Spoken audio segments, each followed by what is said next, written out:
we are taking on a juggernaut this week, man. I mean, I think everybody's going to focus on Ashton Jeanty and kind of the historic year that he's having. But I think what good players do is they make other people around them better.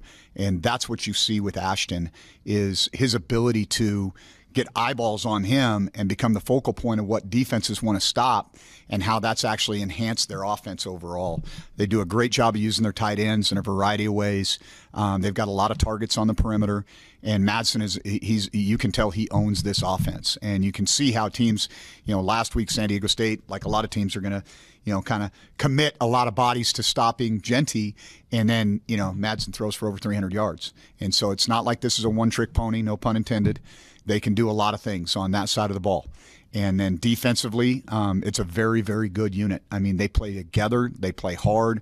They're consistent in their fits. They don't make a lot of mistakes, and they're physical. And so I think that's the challenge that's in front of us. And, got a national TV audience, and we got to go put out a good product out there, and we got to play really smart football. And so happy to take any questions. You've played some really good teams. SMU's obviously ranked. Minnesota's doing pretty well in the Big Ten. Do you feel like this is the best team you guys have faced to date? It's hard to say maybe until you get done, but I would say this. Right now on tape, they play with more confidence than those teams did early in the year. And everybody's, football is an evolutionary game, right? You're not the team you were week 1, week 10 or 11. And so what I'm seeing out of this group is a team that's playing with a lot of confidence, and definitely should be in the conversation about, I don't know if they're ranked high enough right now, candidly, with the resume that they put out there. So they're a very strong team. Ashton, just in terms of his ability as a runner, what kind of stands out? People bounce off of him. Like, this guy, he's a 5-tool runner. I mean, this guy he can run for power. He's got good speed. He can blow the top off. He can make you miss. He's a good blocker. He's a threat out of the backfield. I mean, this guy can do it all. And I think it's rare that you see a guy that has that combination of skill. And I think that's what separates him and makes him such a special player. And so that's, he's actually kind of fun to, you watch him and you're like, wow, that was pretty impressive, And one of the things he does better than a lot of runners is he uses his offhand as a weapon.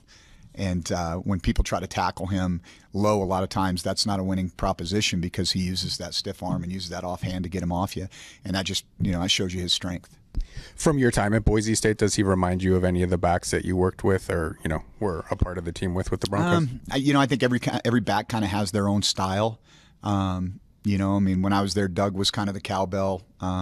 Ian Johnson was Ian was a really patient runner. Doug was explosive, and there was we kind of had a little cadre of backs there at the time, that could all kind of had different skill sets. I don't know that any of them had the complete package that Ashton has, but again, it's hard to compare generationally. It's those guys were tremendous players in their own right. In terms of getting the quarterback on the ground, no one does it better, I think, per game than Boise State. How important is having a highly mobile quarterback in Brendan Lewis facing a team like that? Yeah, I think it's almost a must. Their edges are really good. 91-5 are really good players, and they do a really good job of mixing coverage looks too. When they run line games, they do, and that's part of it too. To take away a draw or whatever, they're precise in how they run them. They don't get wadded up very often, and so their spacing's usually pretty good on leveraging a quarterback. And I think that's a lot of why they're able to finish the way they do, on top of the fact that they've got good players. A lot of the times when national people bring up Ashton Jeanty, they also do side by side with Barry Sanders. I mean, you probably remember him from back in your college days and around there. Is it a stretch to compare those two, or how do you feel about it? I think different styles. Again, I think it's really hard to do that. I think in any sport, to say, hey, compare Babe Ruth to Barry Bonds. I mean, I don't know how you do that, right? And I know we're not probably talking about that much of a separation, but Barry Sanders was a pretty special player, and I think Ashton is as well. You spent a good chunk of time at Boise State. I don't know if you consider that kind of like your breakthrough in the profession at the college level. I guess, what did your time there with the Broncos mean to you in your career? Oh, it was impactful. I'd been a high school coach for 9 years, went to Utah State G8 when I was 32.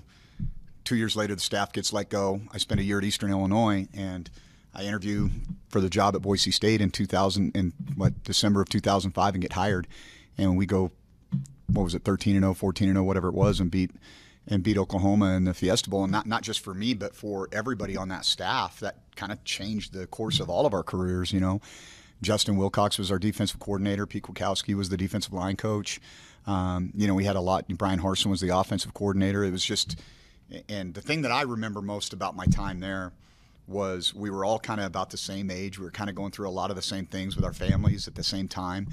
And to be a part of something, it was like a brotherhood. We didn't want to let each other down. Like the biggest, for me, the thing that I didn't want to do is I didn't want to let my brothers down. I didn't want to let those kids down. And I think we all worked really, really hard week in and week out to put together a great game plan, regardless of who the opponent was, and put our best foot forward. And that was kind of that was part of the magic there, that and having really good players. That was fun. It's obviously a huge football community. I mean, Nevada and Boise State used to be kind of at that same level during the alt years. I guess do you feel like you guys can turn Reno into what you guys turned Boise into? I think it's interesting you asked that question, Chris, because there's almost this, you can almost put a pin right on the date that it changed, and I think one of the things that Boise State has done a tremendous job of always, when Blameyer was there and now with Dickey there as the AD in terms of the vision and for the program, is the time to invest is when you are on top. Because it's going to be harder to do the other way, right? And so they kept up in the ante, whether that was building the indoor facility, building the press box, a practice facility, an end zone complex, pumping money into the staff so that you can attract really good people. All of those things, they didn't stop in 2010 there. They kept going. They kept doubling down on their investment in football.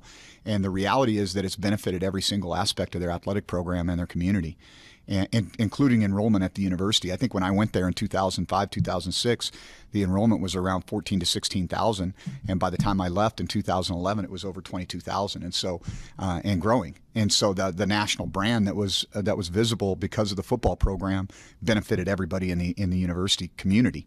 And I think conversely, you see that there's been some turnover in administration here. There's turnover, obviously, in the head coaching world, but the constant has been that they haven't really done anything significant from a football standpoint since that high watermark in 2010. And so that's probably the biggest difference that I see. And I think that maybe that's part of the reason why I'm here, is to try to hey, let's push this thing. And and trust me when I tell you, I'm sure that not everybody in the organization loves it when I try to push the envelope on this stuff, but I really feel like that's part of my job as the head football coach, is to try to make football the best I can make it here at Nevada. And recognizing, having been a couple places, like this is not my first rodeo. I've seen what it's supposed to look like at a variety of places. Understand what maybe our limitations are, but I know what we can be. And the only way that's going to happen is if we truly say, hey, we want to be great in football again. And I'd love to be a part of that. I mean, you were reportedly kind of in the mix for the Boise State head job the last two times it opened. Does that not getting that job kind of shade how you look at your time at Boise State or the Not program? at all. Not at all. I mean, I love that place. I told you that kind of the brotherhood that we had on our staff, the things that I was able to learn at the foot of Chris Peterson, and the players that I still stay in touch with. That I love them, man. They were, we had a blast, and we won a lot of football games, but I think we did it in a way that was maybe a little bit unique too, and so that's one thing. Whether it's Montana State, I have affection for every single place that I've been, and that's the one thing I think in this profession that you always got to try to keep that perspective. Like there's even leaving Montana State when I was starting to get frustrated with some things, and I made part of my choice, my decision was because I never wanted to not love my time at Montana State and Bozeman. I didn't want to have bad feelings, and I certainly don't for Boise.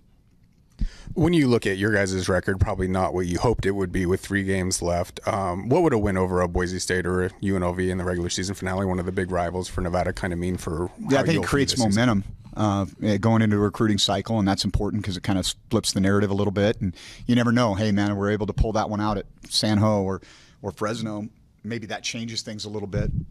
But I think I've mentioned this a couple times, it's painful. And nobody wants to go through it. But when you have to confront the brutal reality of your situation and look at all your scars and warts, whether that's coaching decisions or personnel or effort, whatever those things are, and sometimes a win here and there can sugarcoat those things. All of our scars are are laid wide open right now. And so we've got an opportunity now to address those, confront and address those situations, and playing good teams down the stretch and having a chance to, go see what happens, man. And if we can get a win in those situations, that creates a lot of momentum and a lot of positive vibes for our program. And it hopefully makes that 3-yard run for some of these guys. They're getting towards the end of it, something that they'll look back on and appreciate and enjoy. Have you seen any change in effort or buy-in from the team just with how the last 3 games have gone? We've practiced really well. You guys have an opportunity to be out there some days, and I don't really see a difference in terms of the way we're approaching our preparation. Kids are pretty resilient. There's a lot of pain in the locker room after a loss, and usually that hangover, so to speak, will kind of last into Sunday a little bit. But it was a beautiful day this morning, and we got out there and got to work, and the kids had good energy and good focus. And I think they also recognize this is kind of a unique and special opportunity. I mean, we're going to be playing 6 o'clock national TV game against a Heisman Trophy finalist, and a really, really good football team that should be in the college football playoff, and so we got to have our best. So what are we going to do? We're going to get in the fetal position, or are we going to get off the mat? And I think that's what I expect us to do, is get off the mat. Obviously, slowing down Ashton is kind of one of the keys to the game. I guess what would you highlight as other important aspects of trying to keep this game close into the fourth quarter? They thrive on explosives, just like a lot of really good offenses do, and so and a lot of that comes off of play action. You got to have really good eye control in the back end, and nobody's really moved the ball consistently well against these guys, but they have given up some explosives, and so whether that's a combination of one of those two, how do we put together drives?